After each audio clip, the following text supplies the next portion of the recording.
우리 앞뒤 사람 인사하겠습니다. 잘 오셨습니다. 자, 오늘 예수님께서 십자가 위에서 7마디 말씀을 하셨는데 오늘 세 번째 말씀입니다. 우리 한번 따라해 볼까요?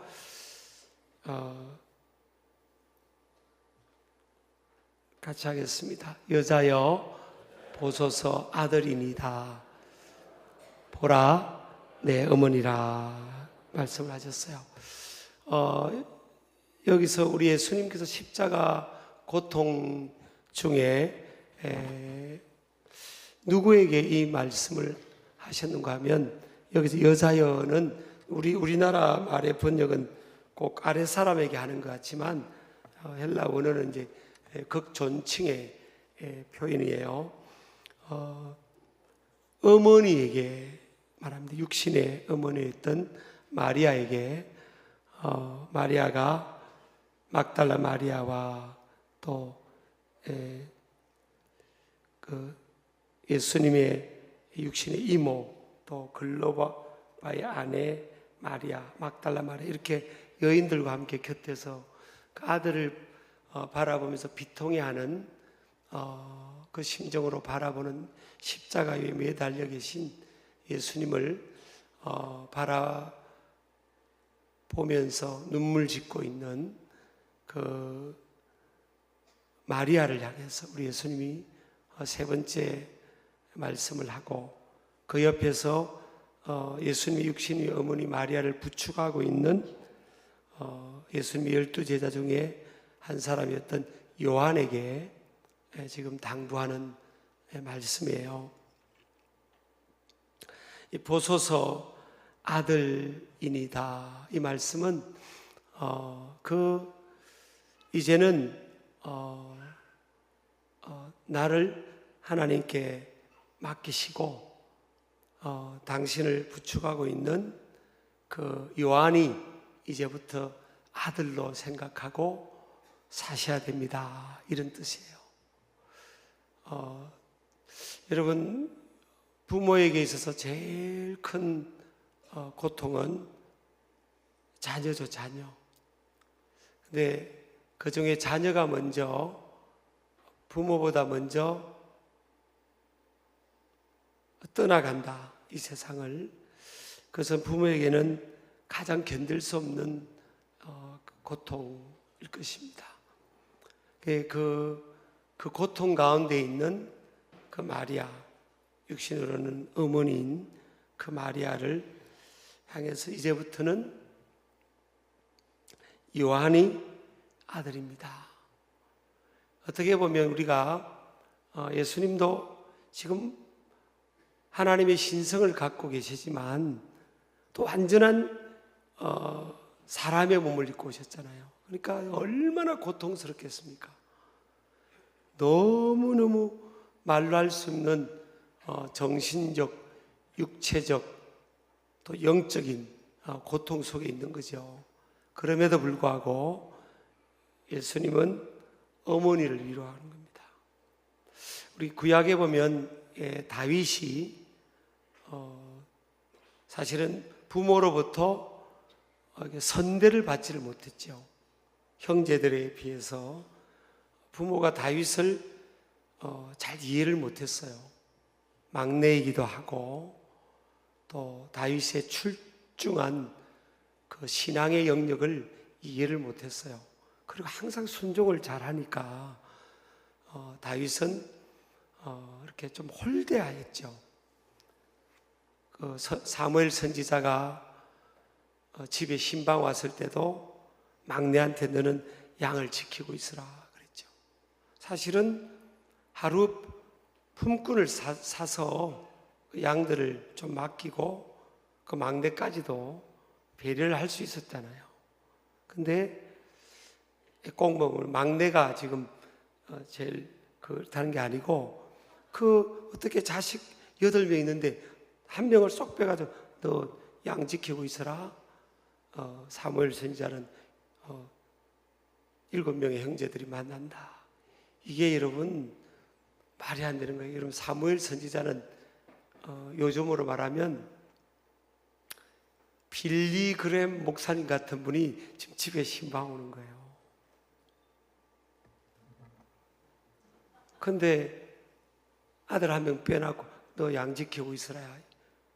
이거는요, 더구나 8명의 형제들 중에서 믿음이 제일 좋은, 하나님 볼 때 제일 좋은 아들이 다윗이잖아요. 얼마나 사무엘을, 선지자를 만나고 싶겠어요.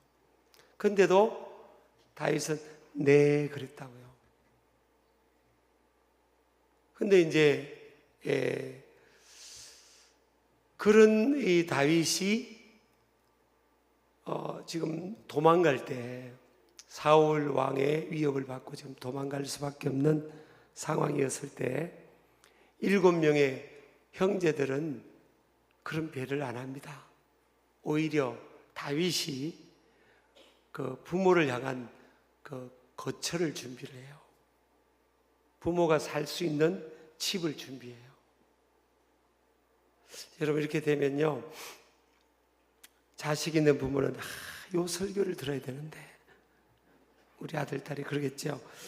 정말 다윗이 부모가, 저는 7명의 아버지 엄마 사랑받던 형제들이 책임지면 되지 이렇게 생각을 할 수 있는, 다윗이 책임집니다. 다윗이. 그러니까 이게 예수님이요, 예수님을 담은 인물인 거죠. 예수님이 완전한 하나님이신 것만 아니라 완전한 우리와 똑같은 고통을 겪고 있는 거예요. 그래서 정말 그 고통이 얼마나 큰지를 알기 때문에 게세마네 동산에 기름을 짜는 곳, 그곳에서 할 수만 있거든 이 잔을 옮겨달라고 하면서 정말 땀방울이 핏방울이 되는, 이번 주 설교할 때 말하면 단장기도, 장이 끊어지는 것 같은 정말 그런 고통을 가지고 기도를 했잖아요. 그런데도 오히려 위로받는 보다는 오히려 그 어머니를 위로하는 거죠. 예수님의 또 육신의 아버지였던 요셉은 야사에 하면 일찍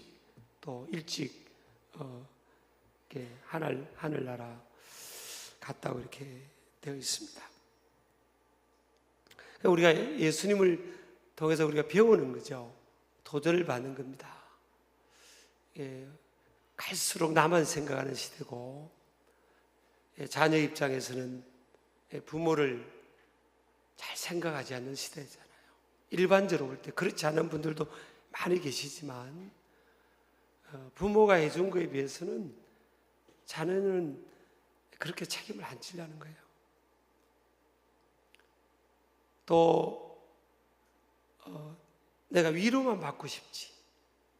우리가 부모와 자식 관계뿐만 아니라 누군가로부터 내가 어려우니까 나 좀 위로해 주세요, 이런 마음은 다 있는데, 나도 위로를 받을 수밖에 없는 고통스러운 상황이지만 예수님은 그 가운데서도 위로하잖아요. 그러니까 이게 우리가 예수님을 닮은 모습이거든요.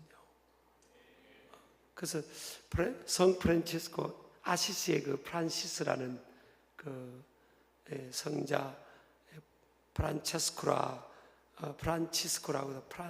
프란시스라고도 하고, 아시시에 보면 위로받기보다는 위로하며, 그런 평화의 기도 보면 있잖아요. 여러분, 우리가 부담을 갖고 죄책감 가지라, 그게 아니라 예수님은 항상 어땠을까? 예수님이 나의 형편이었다면 어떤 말로, 어떤 태도로, 어떤 결정을 하셨을까? 이걸 우리가 항상 생각해야 되는 거잖아요. 어쩌면 저를 포함해서 우리가 신앙생활을 하고 있다고 하는데 예수님 놓치고 살아가는지도 몰라요. 한국교회도 그렇고, 저도 그럴 수 있고, 여러분 일반적으로 우리가 그럴 수 있는 거예요. 예수님하고 너무 다르게 살아갈 수 있는 거예요. 우리가 우리가 부담도 가져야 되고 뭐 죄책감 가지라는 게 아니라 예수님이라면 어떻게 어떤 결정을 했을까? 우리도 모르게 그렇게 예수님을 바라보고 닮아가고 따라가야 되는 거잖아요. 예수님을 따라가야 하는 게 이번 주일날도 자기 십자가를 지라고 했으니까 우리도 예수님처럼 십자가 지고 예수님 따라가야 되는데 예수님이라면 어떨까? 하나님 말씀은 어떻게 되어 있을까? 이렇게 보면 이게 예수님을 놓쳐버리고 살면 어느 날 멀리 가 있는 거예요. 어쩌면 저를 포함해서 우리가 예수님과 너무 멀리 다르게 살아가는지도 모릅니다. 이거 남을 저 사람은 저래 이게 아니라 우리 각자가 그래서 이제 깊이 저도 이렇게 목회자이기도 하고 또 하나님 앞에 주의 제자로 또 주의 종으로 끝까지 이제 완주하기를 원하는 게 첫 번째 목표잖아요. 이렇게 참 저도 이게 말씀을 묵상하고 기도하면서 예수님이라면 어떻게 했을까? 우리가 지금 이런 말씀을 통해서 고난주간에 저는 이제 보편적으로 일반적으로 이 말씀의 내용을 전달할 입장이잖아요. 근데 여러분이나 저나 들으면서 성령님은 구체적으로 우리 삶의 문제를 터치할 수 있어요. 내가 예수님과 좀 멀리 있구나. 예수님하고 거의 상관없이 살아가네. 이렇게 느껴질 수도 있을 거예요. 어떤 부분을 툭 터치. 예수님이라면 이렇게 했을 거야. 이렇게 딱 다가올 수가 있거든요. 그러면 우리가 그걸 붙들어야 되는 겁니다. 아멘이죠? 그래서 그렇게 살아가면요, 이제 그런 거예요. 그런 분들 보면, 저분 참 예수님을 많이 닮은 것 같아. 뭐 완벽한 사람 없지만, 참 예수님 향기가 나타나는 것 같아. 그게 예수님을 따라가려고 하다 보면 그 향기가 나오는 거예요. 예수님의 향기가, 참 저분은 예수님 닮은 것 같아. 오늘 차를 타고, 이제 차를 몰고 우리 아내와 함께 이렇게 오는데 요즘 차들은 센스가 다 좋잖아요. 그래 감사하게도 자동차 뒷바퀴에 공기가 적다고 이게 떠요. 이 앞에 센스가 공기가 적다고 바람이 좀 빠졌다고 그게 펑크가 난 건지 아니면 겨울에 여기 빠진 건지 그 센스가 뜨니까 그러니까 제가 무슨 말을 하는가 하면 우리 마음이요 공기가 빠질 수도 있고 육체가 빠질 수도 있는 거예요. 이게 빠져버리면 이게 작동이 덜 되잖아요.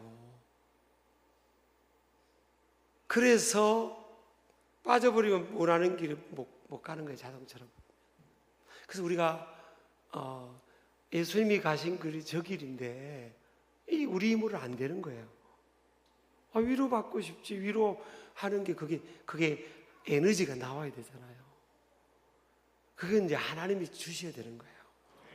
그래서 하나님, 예수님이 이렇게 가셨으니까 내가 이렇게 오늘도 살아야 되는데 나는 위로받고 싶지. 공기가 빠져있는데 위로만 받고 있는데 힘도 없는 거 힘든데 귀찮고 힘든데 누가 또 도와주고 위로하고 말로 위로하고 또 격려하고 남의 짐을 좀 이게 쉽지 않아. 그러니까 그걸 감당할 수 있게 해달라고 이렇게 그렇게 구하는 거죠. 보라 내 어머니라는 거예요. 요한이 지금 마리아를 부축하고 옆에 있는데 제자들은 다 도망갔고 11명의 제자들은 요한도 도망가야 되는데 마리아 어머니 예수님의 어머니 마리아가 쓰러지니까 그래서 요한이 부축해서 있는 거예요. 지금 도망도 못 가고. 그런데 그 요한한테 요한아 너 고생이 많구나 하지 않고 보라 네 어머니라 그래버린 거예요. 아니 요한의 어머니가 아니죠. 예수님의 어머니지. 근데 요한을 향해서 네 어머니라 해버린 거예요. 그래서 그게 뭘 의미하는 거예요? 이제 오늘부터 네가 책임지라 이거예요. 네 어머니로 책임지고 네가 부양해야 된다는 거예요. 이게 복이에요, 복이 아니에요? 따라합시다. 내가 왜 그때 그 자리에 있었을까? 그런 생각이 들 수 있는 거잖아요. 그래가지고 요한의 인생이 꼬입니다. 나중에 그 다른 예수님의 제자들은요, 막 은혜 받고 전 세계를 다닙니다. 전 세계를 막 선교하고 전도하고 막 누빕니다. 심지어는 의심 많던 이 도마조차도요, 인도까지 옵니다. 인도까지 복음을 들고 막 전 세계를 누비는데, 요한은 그 좋은 젊은 시절요, 누구 때문에요? 마리아를 못 떠납니다. 예수님의 어머니 마리아를 못 떠나요.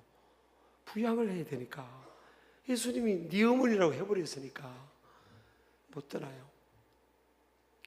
그 여러분, 인간적으로 동료들은 막 세계를 누비고 명성이 자자한데, 요한은 마리아 곁에 있어야 되니까 항상 그 곁에 있어서 젊은 시절을 다 보내버려요. 인생이 꼬인 거예요, 안 꼬인 거예요? 꼬인 인생이죠, 사실. 그냥 당장에 보면 꼬인 인생이에요. 근데 하나님이요, 갚아주시는데, 여러분, 요한은 마지막이 갈수록 좋은 거예요. 여러분, 요한 보세요. 요한은요, 요한복음을 기록하게 해줍니다. 요한복음이 마태, 마가, 마태, 누가, 그 다음에 기록된 복음이 요한복음이에요. 그게 사복음서라고 그럽니다. 가장 마지막 예수님의 복음을 기록할 수 있는 은총을 줘요. 그리고 요한 1, 2, 3서를 기록하죠. 인류의 마지막 어떻게 될 것까지 예언된 요한계시록을 사도 요한이 요한에게 기록하게 해요. 하나님께서 그 메시지를 주잖아요. 그러니까 여러분, 따라서 하나님은 갚아주신다. 자, 이제 그 다음에 이제 이렇게 후회하겠죠. 따라합시다. 그럴 줄 알았으면 내가 그때 그 자리에서 아멘 하는 건데, 순종하는 건데, 또 이렇게 되는 거예요. 그 인생은 여러분 갚아주세요. 저는요, 우리 자녀가 부모님 잘 모시는, 부모님을 공경하는 자녀들은 성경에 되어 있잖아요. 내 부모를 공경하라. 그래야면 네가 잘 되고 장수하리라. 그러니까 부모를 공경하는 입장이 된 자녀가 운이 없는 게 아니에요. 하나님은 갚아주실 거예요. 교회에서도, 교회 안팎에서도 하나님이 맡긴 사명이 있잖아요. 어떤 사람 많은 일들을 감당하는 거예요. 저도 제 이야기하면 지금 다 제가 이렇게 복을 받는 거 보면, 제가 20살에 성령의 불을 받고 교회 안에서 또 캠퍼스에 가서 일들이 많았어요. 참 많은 일들을 맡았어요. 그리고 친구들이 또 그 일들을 그냥 하다가 또 시험 들어서 안 하고 그러면 또 내가 그 일을 맡고, 참 일 많아요. 그래서 연애 한 번 못하고요, 미팅 한 번 못하고, 정말 그랬어요. 사실은 교회 오면 교회 일을 해야 되고, 여름 겨울은 다 교회 일이었습니다. 어린이, 청소년, 청년.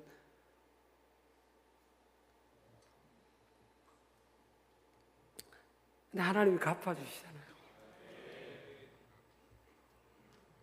갚아주세요, 하나님.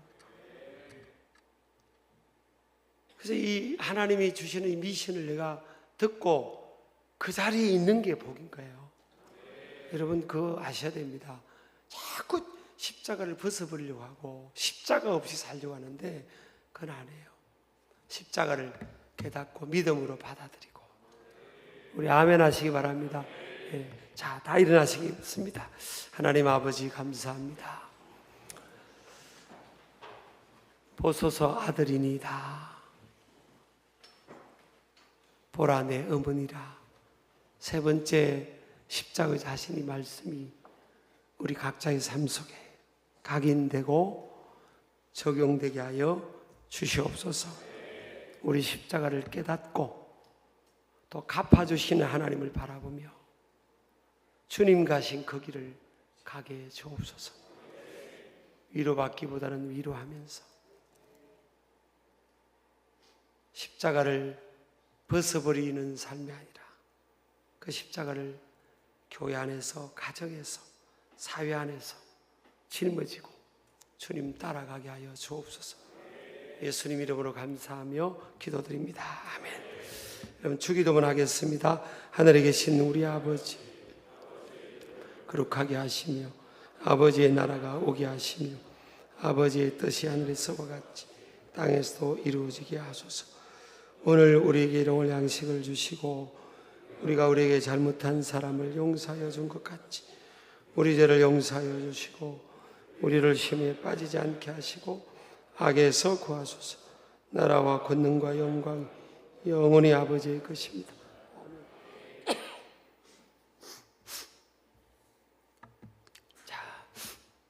우리 찬송가 웬 말인가 날 위하여 그거 한번 찾아 놓아 주시기 바랍니다. 웬 말인가 날 위하여. 옆 사람 인사합시다. 십자가를 지고 주님을 따릅시다. 143장입니다. 따라서 십자가를 지고 주님을 따라갑시다. 우리가 주님이 우리를 위해 십자가 지신 것처럼 우리도 거기를 가면 하나님께서 감당할 수 있는 힘도 주시고요. 또 십자가를 지면 부활의 권능을 경험합니다. 부활의 권능. 모든 죽음의 권세, 죄의 권세, 어둠의 권세, 연약함의 권세를 깨뜨리는 그 승리, 부활 승리의 권세를, 그 권능, 그걸 경험합니다. 놀라운 은혜입니다. 세상 사람들은 전혀 모르는 그 은혜예요. 저도 요즘 그걸 경험하는 것 같아요. 여러분이 기도해 주셔서 그냥 호떡이처럼 그렇게 그 참 말로 할 수 없는 초자연적인 글 하나님 힘을 주시거든요.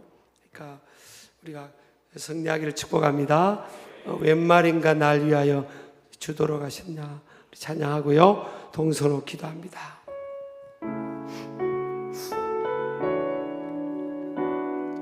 이 절입니다. 내 지은 죄, 내 지은 죄 다 지시고 못 박히셨으니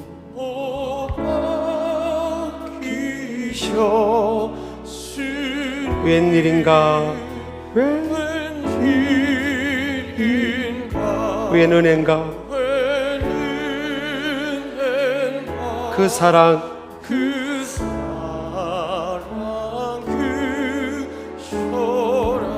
주 십자가 못 박힐 때 그 해도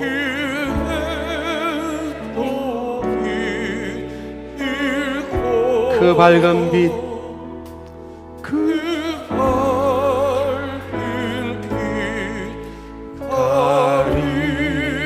가리워 캄캄게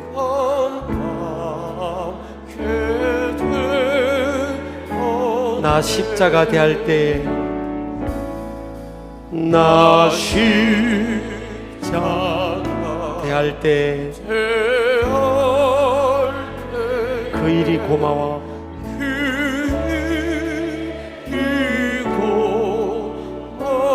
내 얼굴